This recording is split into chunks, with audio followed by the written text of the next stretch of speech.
गांव का नाम था नारायणपुर और वहां रहती थी एक औरत कमला देवी। पति एक फैक्ट्री में मजदूर थे, बेटा विवेक 5 साल का था। कमला पढ़ी लिखी नहीं थी, लेकिन उसे पता था कि शिक्षा ही वो चाबी है जो विवेक की जिंदगी का ताला खोल सकती है। एक दिन हादसा हुआ, उसके पति की फैक्ट्री में एक्सीडेंट हुआ और उनकी मौत हो गई। कमला पर जैसे बिजली गिर पड़ी। लोगों ने सलाह दी, बेटे को खेतों में भेज दो, पढ़ाई में पैसा कौन लगाएगा। लेकिन कमला ने जवाब दिया, मैं खेत जोत लूंगी, ईंट उठाऊंगी, पर मेरा बेटा पढ़ेगा जरूर। कमला सुबह 4 बजे उठती, लोगों के घरों में झाड़ू पोंछा करती, दोपहर को ईंट भट्टे में मजदूरी और रात को बेटे के साथ बैठकर पढ़ाई करवाती। विवेक जब भूख से रोता तो माँ उसे कहती, रोटी कल मिलेगी बेटा, लेकिन सपना आज मत छोड़ना।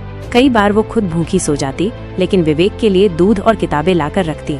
एक दिन स्कूल से लौटकर विवेक रोते हुए बोला, सब कहते हैं मैं मजदूर का बेटा हूँ, मैं कुछ नहीं कर पाऊंगा। कमला ने उसके सिर पर हाथ रखकर कहा, बेटा तू मजदूर का नहीं, एक जिद्दी माँ का बेटा है। विवेक ने 10वीं में टॉप किया। गांव वालों की नजरें बदलने लगी। 12वीं के बाद उसने इंजीनियरिंग की तैयारी शुरू की, लेकिन कोचिंग और फॉर्म के पैसे। कमला ने अपनी माँ की सोने की एकमात्र चूड़ी बेच दी और फिर आया परिणाम। विवेक को देश की टॉप इंजीनियरिंग यूनिवर्सिटी में दाखिला मिला। विवेक ने कॉलेज में मेहनत की, स्कॉलरशिप जीती और पढ़ाई पूरी करके एक मल्टीनेशनल कंपनी में सॉफ्टवेयर इंजीनियर बन गया। पहली तनख्वाह से उसने सबसे पहले जो किया, माँ के लिए एक अच्छा घर बनवाया और उनके लिए वही सोने की चूड़ी फिर से खरीद कर दी। कमला की आंखें भर आईं। ये चूड़ी नहीं बेटा, ये मेरी मेहनत की जीत है। विवेक आज भी कहता है, मैं कुछ नहीं होता अगर मेरी माँ ने मेरे लिए लड़ाई न लड़ी होती। माँ सिर्फ जन्म नहीं देती, वो जिंदगी बनाती है।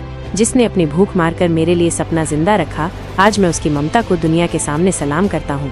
अगर आपकी जिंदगी में भी कोई ऐसी माँ है तो आज ही जाकर उन्हें गले लगाइए, क्योंकि उन्होंने सब कुछ खोकर सिर्फ आपको पाया है।